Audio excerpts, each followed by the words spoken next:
সূরা কাউসার, এই সূরাটা আসুন আমরা জেনে নিই কেন নাজিল হলো।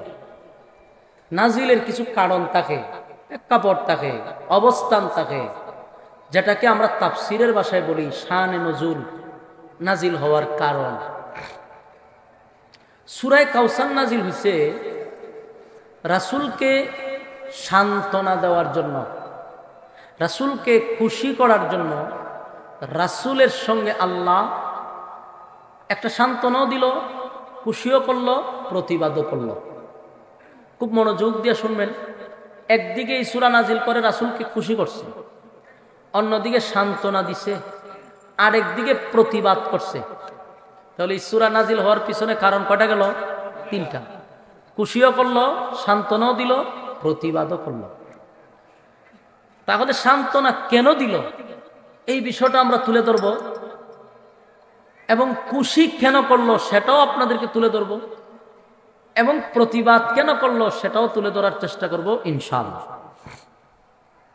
প্রথম কথা হলো সান্ত্বনা কেন দিল। সান্ত্বনা দেওয়ার বড় একটা কারণ, রাসূল নবী সাল্লাল্লাহু আলাইহি সাল্লাম নবুয়ত পাওয়ার পরে প্রথম অবস্থায় কালেমার দাওয়াত দিছে গোপনে 3 বছর। গোপনে গোপনে কালেমার দাওয়াত দিছে। হেরা পর্বত থেকে আসার পরেই কালেমার দাওয়াত দিল। যখনই হেরা পর্বত থেকে আসছে, রাসূলের শরীরে প্রচন্ড একটা তাপ উঠে গেছে, ঝাঁকুনি দিয়ে শরীরে তাপ উঠে গেছে। কারণ কোরআন এমন একটি গ্রন্থ যেটা লোড পৃথিবীর কোনো কিছু বহন করতে রাজি হয় নাই। আল্লাহ সেটা মানুষের উপরে নাজিল করছে। পয়গম্বর এই লোড বহন করতে গিয়া ওনার শরীরে তাপ উঠছে। তো সর্বপ্রথম যিনি গেছেন উনি হলেন আম্মাজান খাদিজাতুল কুবরার কাছে রাসূল গেলেন, গিয়া বললেন, আজকে আমি যা দেখছি অতীতে আমি তা দেখি নাই। আমার শরীরে কম্পন সৃষ্টি হয়েছে, জাম্মিলুনি জাম্মিলুনি, আমাকে কম্বল দিয়ে জড়ায় ধরো। কম্বল দিয়ে জড়ায় ধরলেন আম্মাজান খাদিজা। রাসূল শুয়ে রইলেন, শরীরে প্রচন্ড তাপ। এভাবে কয়েকদিন যাওয়ার পরে আল্লাহ জিবরাইলকে আবার পাঠাইছে। পাঠানোর পরে আরেকটা সূরা নাজিল করছে।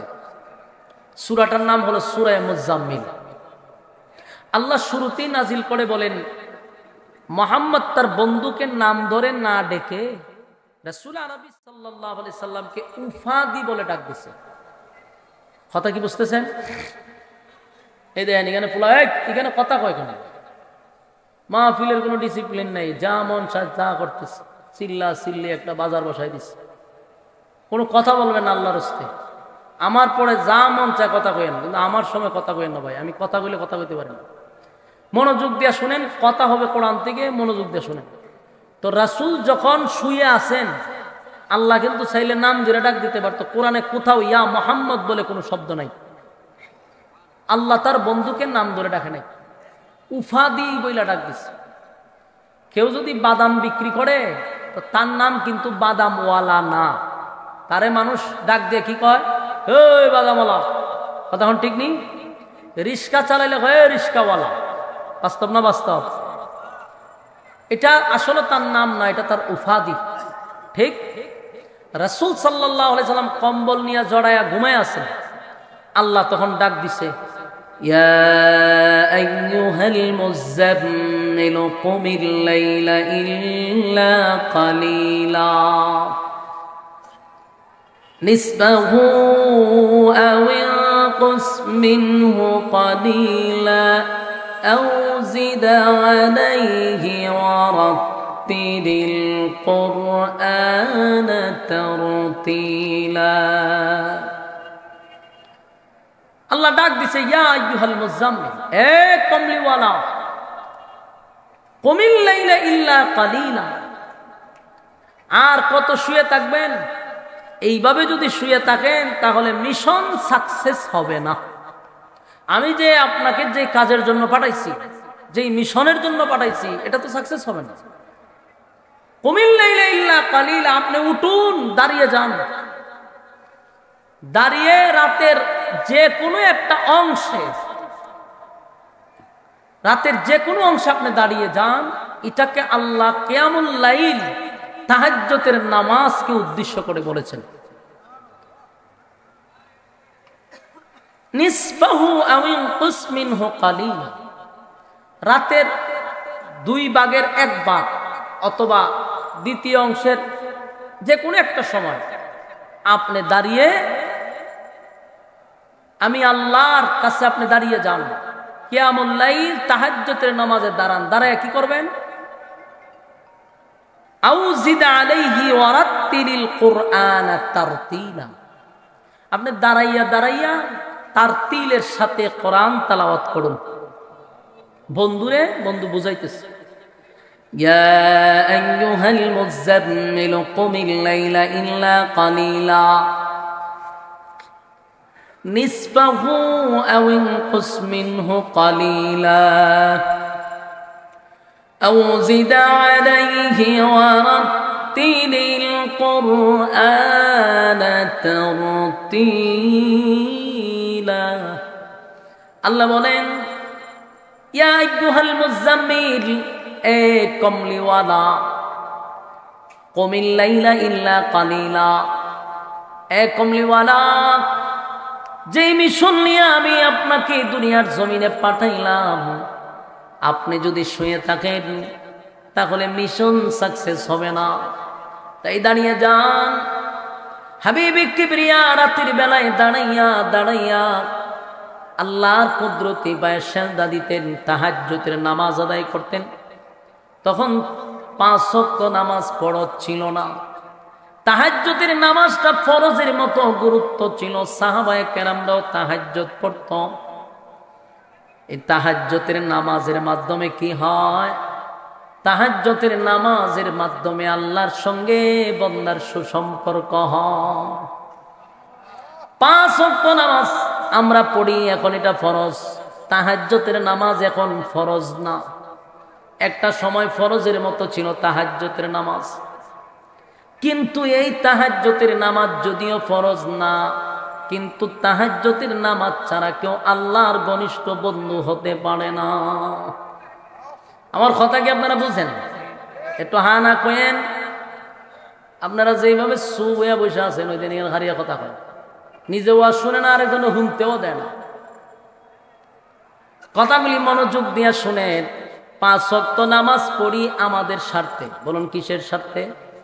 আমাদের ব্যক্তির স্বার্থে আমরা নামাজ পড়ি। 5 ওয়াক্ত নামাজ পড়লে জাহান্নাম থেকে বাঁচা যাবে, জাহান্নামের আগুন থেকে বাঁচার জন্য আমাদের স্বার্থে আমরা পড়ি। 5 ওয়াক্ত নামাজ পড়লে আল্লাহ জান্নাত দিবে, এটা আমার আর জান্নাত পাওয়ার জন্য 5 ওয়াক্ত নামাজ পড়ি। এটা তো আমরা স্বার্থের জন্যই পড়ি, এটা পড়তেই হবে, না হয় বাঁচানো যাইব না, জান্নাত পাওয়া যাবে না। কিন্তু তাহাজ্জুদের নামাজ না পড়লে গুনাহ হবে না, পড়লে সওয়াব, না পড়লে গুনাহ নাই। কিন্তু এই তাহাজ্জুদের নামাজ যদি কেউ না পড়ে আল্লাহর সঙ্গে তার বন্ধুত্ব হয় না। পৃথিবীতে যারা আল্লাহর ওলি ছিল, আল্লাহর বন্ধু ছিল, আল্লাহর মহব্বতের কোনো বান্দা ছিল, অবশ্যই তারা কুমিল লাইলা ইল্লা কালিলা নিসফাহু আও ইনকুস মিনহু কালিলা, তারা রাতের এক অংশে দাঁড়াইয়া দাঁড়াইয়া ওয়ারাত্তিলিল কুরআনা তারতিলা, রাতের একটা অংশে দাঁড়াইয়া দাঁড়াইয়া তারা কোরআনে কারীম থেকে তেলাওয়াত করছে তারতিলের সাথে, তারতিলের সাথে। এখানে তারতিল কেন বলা হলো? আমরা সমাজের মানুষ 5 ওয়াক্ত নামাজ পড়ে রে, নামাজ পড়তে পড়তে কপালের মধ্যে কালো দাগ ফলাইয়া দিস। কিন্তু যদি বেচারারে ধরি যে সূরা ফাতিহাটা শুদ্ধ করে পড়েন, প্রথম লাইনেই বেজাল লাগায়া দেয়, সূরা ফাতিহাটাও শুদ্ধ করে পড়তে পারে না। অথচ নামাজ ভঙ্গের কারণ হইল 19টা। 19টা কারণের মধ্যে 1 নাম্বার কারণ হলো নামাজে অশুদ্ধ পড়া। এখানে কতগুলা ফলাফল বসে দেখছেন, এডিরে হাত পা বাইন্দা এখানে না ফেলা, আনালে দৌড়াই দেন, হ্যাঁ দৌড়াই দেন। ওয়াজ শুনতে যেন ফাইজলামি করতে আছে, কইছি না কথা বলা যাবে না, ফালতু এত বড় বড় এ কথা কয়, আক্কল জ্ঞান লজ্জা শরম বলতে কিছু নাই। ওয়াজ না শুনলে যাবে, কথা কোনো কেন? কিন্তু বাপ দাদার ইচ্ছা শুরু করছি যে তোমার মন চালে শুনবা, ভালো না লাগে চুপচাপ চলে যাবেন, আমার পরে বসবেন, কিন্তু এখানে কোরআনের কথা চলছে, কথা বলা যাবে না, কোরআনকে অপমান করা হবে। কোন চাইছেন আমরা চলে যান, বিরক্ত করেন আল্লাহর রাস্তায়। কথাগুলি মনোযোগ দিয়ে শোনেন। ওয়ারাত্তিলিল কোরআনে তারতিলা, তারতিল কেন বলছে? নামাজ পড়ে কিন্তু সূরা ফাতিহা শুদ্ধ করে পড়তে পারে না, এমন মানুষ আছে না নাই? অথচ নামাজ ভঙ্গের কারণ হইল 19টা। তুই প্রথমেই যে সূরা ফাতিহায় ভুল লাগাইল, নামাজ আছে না গেছে? নামাজ শেষ। এখন এই মুরব্বী যেই বেচারা 60 বছর ধরে নামাজ পড়ে, তারে গিয়ে আপনি বলতে পারবেন যে আপনার নামাজ হয় না? আমরা দৌড়াই দিব লাঠি দিয়ে, ঠিক নেই? কবে আমি 60 বছর ধরে নামাজ পড়ি, মিয়া নামাজ হয় না তোমার কে বলছে? অথচ নামাজে অশুদ্ধ পড়া মানে তোমার নামাজ প্রথমেই শেষ, কথা হয় না? তাই আল্লাহ বলছেন তার তিলের সাথে তেলাওয়াত করো, তার তিলের সাথে পড়ো, কোরআন সহি শুদ্ধভাবে পড়ো। দুনিয়ার সব বুঝে, যদি জিগায় আপনি পারেন না কেন, কয় আল্লাহ মাফ করবো। সহজ কথা কি কয়? আল্লাহ মাফ করবো। আল্লাহ কেন আপনারে মাফ করবে? কয় আমরা পারি না। আল্লাহ আপনারে 60 বছর 70 বছর হায়াত দিল, আর যদি বলি কোরআন শিখেন, কয় আল্লাহ মাফ করবো। আল্লাহ ইচ্ছা মতে জুতা দা ফিডাইব। এই তোরা 60 বছর 70 বছর হায়াত দিলাম, মাফ করবো কেন? কয় আমি বুঝি না, পারি না। দুনিয়ার লাইনে সব বুঝে, দুনিয়ার লাইনে সব বুঝে। দুনিয়ার লাইনে এমন কোন জিনিস নাই যে বুঝে না। অন্যের জায়গা দখল করা বুঝে, সাদাবাজি বুঝে, টেন্ডারবাজি বুঝে, এমন কোন কাজ নাই যে বুঝে না। শুধু বুঝে না ইচ্ছা হইল ইসলামের ব্যাপারে, কথা হয় না? দি মানুষের উপরে জুলুম করা বুঝে, সব বুঝে, কিন্তু ইসলামের ব্যাপারে কয় হুজুর বুঝি না। আল্লাহ কয় আমি পাই পাই করে হিসাব নিব। মনে করছো এইভাবে গার মোড়া কইরা কইরা, ফ্যাট বড় কইরা কইরা চলতে পারবা? ইচ্ছা মতে খাইছো, খাও দাও, ফুর্তি করো, দুনিয়াটা মস্ত বড়, এমন স্লোগান দিয়া চলছ। এই স্লোগান বেশি দিন চলবে না। যেদিন মালাকুল মউত আজরাইল তোর সামনে পাঠায়া দিব, এই বড় লাউয়ের মতো ফ্যাট কবরের ভিতরে থাকবে না। বাস্তব না বাস্তব? দুনিয়ার সব বুঝলি, ইসলাম বুঝলি না কেন? সব বুঝত, সব বুঝত, ইসলাম কেন বুঝলি না? নামাজ নাই, রোজা নাই, পর্দা নাই, সুদে ঘুষে পিএইচডি মারা, কিন্তু ইসলামের ব্যাপারে আইসা বক্তব্য দেবার জন্য মাইকটা দিলে, মাইক দাঁড়াইয়া বিসমিল্লাহর জায়গা কয় বিসমিল্লাহির রহমানির রহিম। নেতার বক্তব্য দেখছেন না? মাইকটা দিয়ে রাখো বিসমিল্লাহির রহমানির রহিম। কত বড় নাফরমান, কত বড় খম্বক! তুই যে বিসমিল্লাহ বলে কোরআন অক্ষরটাই পরিবর্তন করে দিলি, অর্থ পাল্টাইয়া দিলি, তোর উপরে আল্লাহ লানত করবে, তোর উপরে আল্লাহ ঠাড়া করবে। আল্লাহর কোরআন বিকৃত করছস। পারস না তো যাস কেন? বিসমিল্লাহ বলতে পারো না, বাস বলবি না, কিন্তু কোরআনের শব্দ পরিবর্তন করে দিলি। এই সমস্ত নেতা আছে না নাই? যদি জিগায় পারস না কেন, কয় বুঝি না। তুই সাদাবাজি বুঝস, টেন্ডারবাজি বুঝস, দখলবাজি বুঝস, সব বুঝস, কোরআন বুঝস না কেড়ে? কয় শিখছি না, শিখলি না কেড়ে? তুই তো দেখা যায় বাংলা শিখলি, অঙ্ক শিখলি, ইংরেজি শিখলি, কিন্তু কোরআনের ব্যাপারে তুই এত দুর্বল কেন? অরাত্তিলিল কুরআন তারতিলা, কোরআন তারতিলের সাথেই পড়তে হবে, কোরআন সহি শুদ্ধভাবেই পড়তে হবে। নামাজে দাঁড়াইছেন, দাঁড়াইয়া দাঁড়াইয়া সূরা ফাতিহা পড়লেন, যে কোনো একটা সূরা মিলাইলেন। এই যুবক ভাইরা, বেশি দরকার নাই, মাত্র 4টা সূরা শিখেন। কয়টা সূরা? বেশি শিখা লাগবে না, মাত্র 4টা সূরা শিখেন। একজন ইমামরে 500-1000 টাকা দিয়া হইল, আপনি 4টা সূরা শিখেন। পুরা কোরআন আপনার মুখস্থ করা লাগবে না। পুরা কোরআন আপনার মুখস্থ করা আপনার জন্য ফরজ না, কিন্তু 4টা সূরা যদি আপনি মনোযোগ দিয়া সহি শুদ্ধভাবে পড়তে পারেন, তাও অন্তত আপনার নামাজ হয়ে যাবে, কথা হয় না? অন্তত নামাজটা হয়ে যাবে। আর যদি তারতিলের সাথে কোরআন সহি শুদ্ধ না হয়, নামাজ পড়লেও নামাজ হবে না। কত মানুষ নামাজ পড়ে রে, নামাজের ওয়াজিব যে 14টা, যদি জিজ্ঞান 14টা কি কি বলতে পারে না? আছে না নাই? নামাজের ওয়াজিব জানে না, দেখবেন রুকুর থেকে সোজা হইয়া দাঁড়ানোটা হইল ওয়াজিব। ওয়াজিব কমপক্ষে 1 তাসবিহ পরিমাণ দাঁড়ানো ওয়াজিব। কিন্তু আমি বহু মুসল্লি দেখছি ব্যাখা হইয়াই আবার নিচে যায়, সোজা হইয়া দাঁড়ায় না। দেখছেন এরকম নামাজ? রুকুর থেকে সোজা হইয়া দাঁড়ানো ওয়াজিব, কিন্তু দেখেন ব্যাখা হইয়াই সেজদার জায়গা। দেখছেন এরকম? বেচারা চিন্তা করে রূপ সেজদার তো যাওয়াই লাগবো, তার সোজা হইতাম করে বাইপাসে জায়গা, এই জন্য আর সোজা হয় না, ব্যাখা মাইরই সেজদার জায়গা। বলুন ওয়াজিব আছে না গেছে? নামাজ শেষ। বহু মানুষ নামাজের প্রতি রাকাতে রাকাতে ওয়াজিব সারে বলতে পারে না, নামাজের সুন্নত পারে না, নামাজের ওয়াজিব কটা পারে না, নামাজ ভঙ্গের কারণ জানে না। বলুন এগুলা শিকার দরকার আছে না নেই? আপনি আলেম হইতেব বিষয় এমন না। একজন মুসলমান হিসাবে আপনি যে কোনো লাইনের হন, ডাক্তার হন, ইঞ্জিনিয়ার হন, নেতা হন, খেতা হন, অসুবিধা নেই। কিন্তু একজন মুসলমান হিসাবে আপনার যতটুকু শিক্ষা দরকার অতটুকু শিখতে হবে। কথা হয় না? আল্লাহ বলেন তারতিলের সাথে কোরআন তেলাওয়াত করেন। হাবিবে কিবরিয়া প্রতিদিন তাহাজ্জুদের নামাজ পড়ে, এইভাবে কোরআনের দাওয়াত দেয়, কালেমার দাওয়াত দেয়, আর রাতের বেলা দাঁড়াইয়া দাঁড়াইয়া কোরআন তেলাওয়াত করে। একটা সময় কালেমার দাওয়াত প্রকাশ্যে দেওয়া শুরু করলো, কালেমা গ্রহণ করতে লাগলো। প্রথম দিক দিয়া যারা কালেমা গ্রহণ করলো রে, বেশিরভাগ গরিব, কৃতদাস, গোলাম, গরিব মানুষরা ইসলাম ধর্ম গ্রহণ করতে লাগলো। এত গরিব, এত গরিব, এত গরিব, গোলামের ঘরের গোলাম, যার বাপও ছিল গোলাম, নিজেও গোলাম, এমন কৃতদাস গুলা কালেমা পড়ে ঈমান আনছে। সাহাবায়ে কেরাম কালেমা পড়ার পরে যখন মানুষের সামনে নবী দাওয়াত দেয়, লা ইলাহা ইল্লাল্লাহ মুহাম্মাদুর রাসূলুল্লাহ, এ মক্কার মানুষ, এতদিন তোমরা আমাকে শুধু আব্দুল্লাহর পুত্র মুহাম্মদ বলে ডাকছো, আজকের থেকে আমি শুধু মুহাম্মদ না, আমি হলাম মুহাম্মাদুর রাসূলুল্লাহ সাল্লাল্লাহু আলাইহি ওয়াসাল্লাম। মক্কার মানুষ বলে, হায় হায়, বাপ দাদার ধর্ম পালন করে আসলাম বছরের বছর, বছরের পর বছর, আব্দুল্লাহর পুত্র মুহাম্মদকে কত না মহব্বত করলাম, কত ভালোবাসলাম,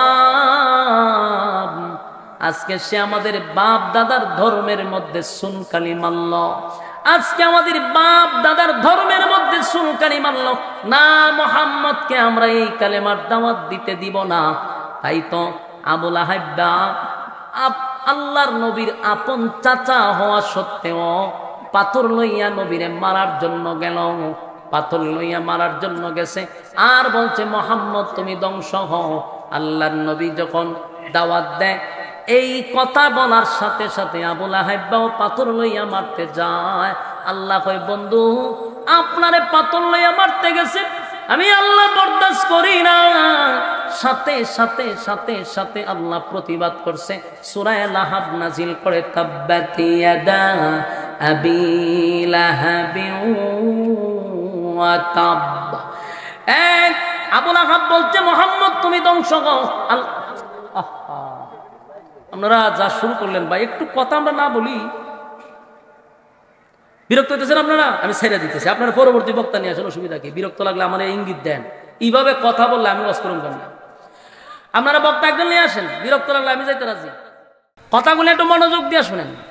তাব্বাত ইয়াদা আবি লাহাবি ওয়া তাব, সূরা লাহাবি 5টা আয়াত আছে, জোরে কোন কয়টা?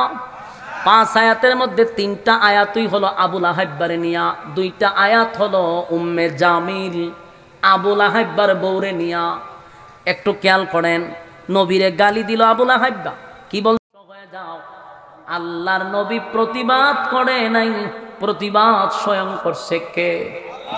আল্লাহ কয়, বন্ধু আমারে যদি কেউ গালি দেয় গো বন্দা, আমি বানাইছি নিজের হাত দিয়া, মানুষ আমি বানাইছি।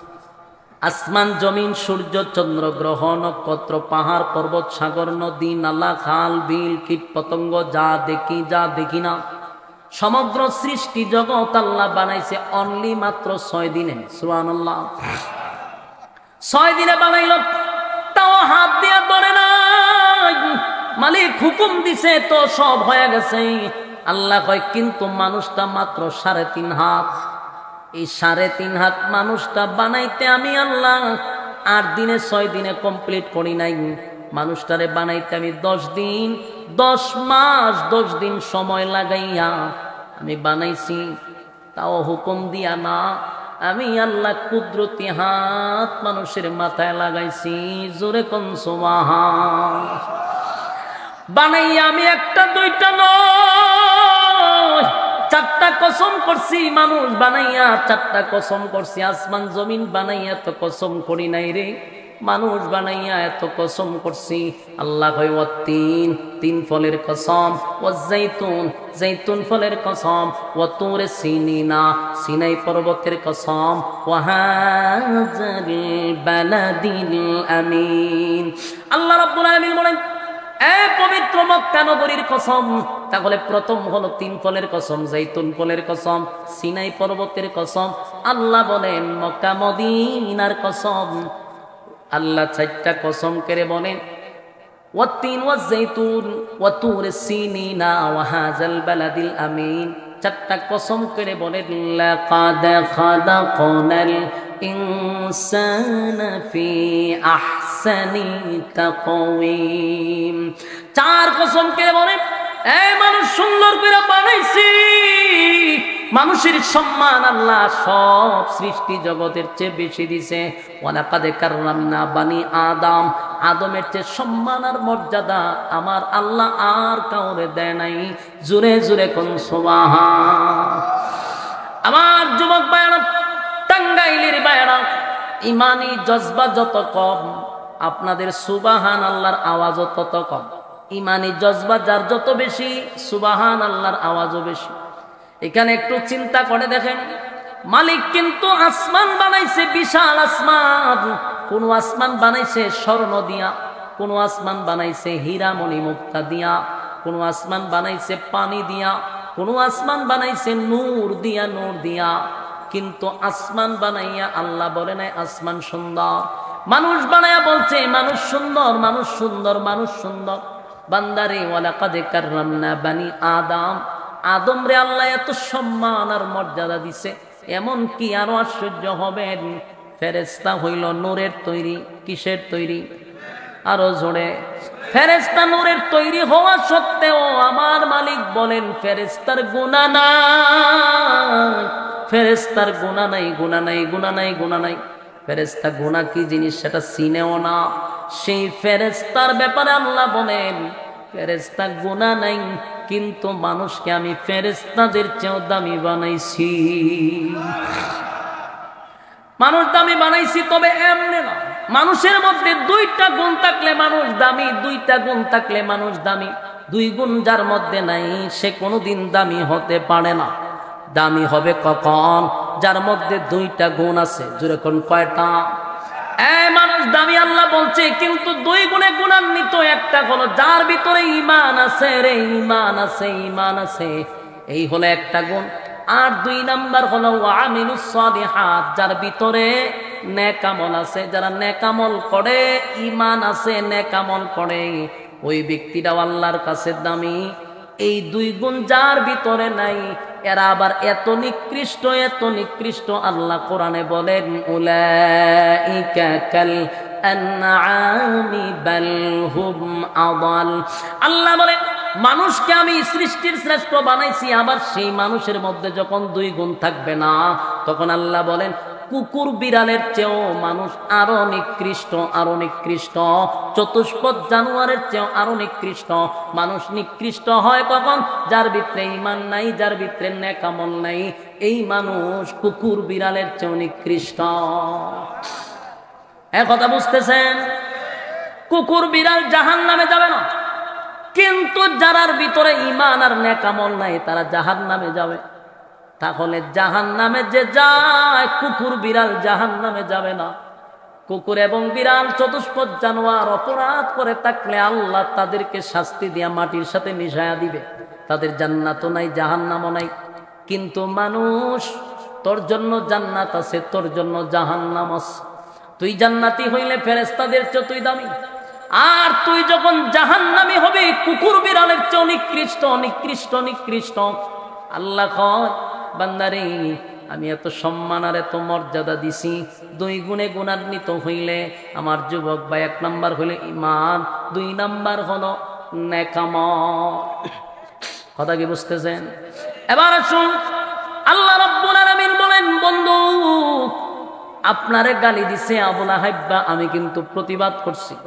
আবু লাহাবের ব্যাপারে 5টা আয়াতের মধ্যে 3টা আয়াত হলো আবু লাহাবের বিরুদ্ধে, 2 নাম্বার হলো তার বউয়ের বিরুদ্ধে। আল্লাহ কয় আমারে গালি দিলে আমার কষ্ট লাগে না, বন্দা আমি বানাইছি মহব্বত করে, কিন্তু আমার বন্দা যদি আমার বন্ধুরে গালি দেয় আমি আল্লাহ বরদাস্ত করতে পারি না।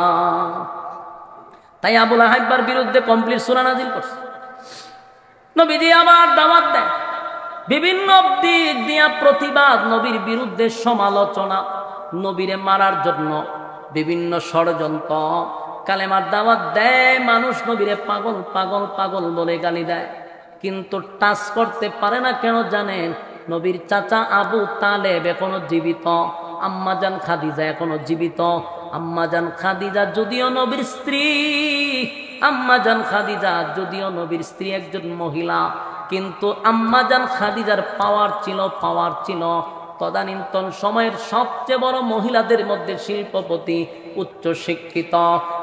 আরবের মানুষ ওনার সামনে দাঁড়াইয়া কথা বলার সাহস পাইত না। 2 নাম্বার হলো আবু তালেব বড় একজন সর্দার, এই কারণে মানুষ নবীর বিরুদ্ধে কথা বলতো কিন্তু টাচ করার সাহস পাইত না।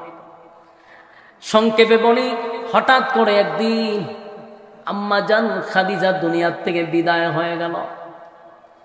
আমার কথাগুলি একটু মনোযোগ দিয়ে শুনবেন। কেন সূরা কাউসার নাজিল হলো, এর পিছনের রহস্যটা কি? কেন আল্লাহ সূরা নাজিল করে নবীরে সান্ত্বনা দিল, এর পিছনে কারণটা কি? না হাতে গুন্না গুন্না ইয়াদ রাখবেন। 1 নাম্বার হলো আম্মাজান খাদিজা দুনিয়ার থেকে বিদায় হয়ে গেছে। বলুন তো দেখি নবীর মনে কষ্ট আছে না নাই? যেই স্ত্রী আম্মাজান খাদিজার কাছে নবীজি সুখের কথা, দুঃখের কথা, সুখের কথা, দুঃখের কথা সব কিছু আম্মাজানের সাথে শেয়ার করত। আম্মাজান শিক্ষিত ছিল, বুদ্ধিমতী ছিল, নবীরে সান্ত্বনা দিত, নবীরে সান্ত্বনা দিত। এই কলিজার টুকরা স্ত্রী দুনিয়ার থেকে বিদায় হয়ে গেছে রে, নবীর মনে একটা ধাক্কা লাগছে। কিছুদিন যেতে না যেতে আরেকজন নবীরে যিনি মহব্বত করতেন নিজের বাবার মতো, আবু তালেব, উনিও দুনিয়ার থেকে বিদায় হয়ে গেছে। 2 জন ব্যক্তি নবীরে শেল্টার দিত, 2 জন দুনিয়ার থেকে বিদায় হয়ে গেল। বলুন নবীর ভিতরে কষ্ট আছে না নাই? আল্লাহর নবীর ভিতরে কষ্ট। 2 জন নবীরে খুব বেশি সাপোর্ট করত, 2 জন দুনিয়ার থেকে বিদায় হয়ে গেল। আম্মাজান খাদিজা, আবু তালেব 2 জন বিদায় হয়ে গেল। হায় হায়, গোটা এলাকার মানুষ এখন নবীরে আক্রমণ করার জন্য প্রস্তুতি নিছে। আল্লাহর নবী দেখল পরিস্থিতি ভালো না, মক্কার পরিস্থিতি বড় ভয়াবহ। চাচা মারা গেছে, যেই চাচা নিজের বাবার মতো লালন পালন করছে নবীরে, নিজে না খাইয়া খাওয়াইছে, নিজে বুকের সঙ্গে জড়ায়া দইরা ঘুমাইছে, এমন বাতিজাটা দুনিয়ার থেকে বিদায় হয়ে গেছে। এমন বাতিজা, এমন চাচা দুনিয়ার থেকে বিদায় হয়ে গেল। যুবক ভাইরা, বিদায় হওয়ার পরে নবীজি এবার সিদ্ধান্ত নিল মক্কার অবস্থা এখন ভালো না, ভালো না। তাই সিদ্ধান্ত নিল এখন দাওয়াতটা বাদ হতো, এরিয়াটা বাদ দিয়া দূরে কোথাও চলে যায়। আল্লাহর হাবিব দূরে গেলেন কালেমার দাওয়াত দিতে। তায়েফের ময়দানে দাওয়াত দেওয়ার জন্য গেলেন। ঘটনা আপনারা জানেন, শুধু টাচ দিয়া গেলাম। তায়েফের ময়দানে দাওয়াত দিতে গিয়া নবী রক্তাক্ত হইলেন। আঘাতের পর আঘাত, আঘাতের পর আঘাত, চামড়া ফেটে ফেটে নবীর রক্ত মুবারক বাহির হইছে। এত রক্তাক্ত হইছে নবী বেহুশ হয়ে জমিনে পড়ে গেল।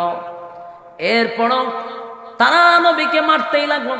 আল্লাহর নবী আঘাতপ্রাপ্ত হইয়া আবার মক্কায় ফিরে আসলো। ইয়াদ রাখবেন, 1 নাম্বার বিবি চলে গেছে, চাচা চলে গেল, এবার নিজে রক্তাক্ত হইল। কয়টা হইল? 3টা। 4 নাম্বার হলো নবীর যে সন্তান ছিল, 4 জন ছেলে ছিল। এই 4 জন ছেলে একে একে একে একে 4 জন ছেলে বালেগ হওয়ার আগেই আল্লাহ নিয়ে গেছে।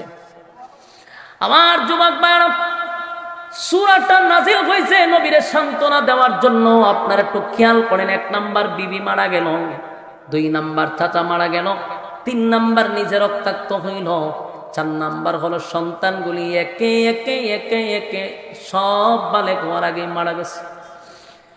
কয়টা হইল? 3টা আঘাত নবী পাইছে। 4র্থ নাম্বার আঘাতটা হলো নবীর যারা কর্মী ছিল, নবী তো নেতা, তার কর্মীরা জায়গায় জায়গায় মায়ের খাইতেছে।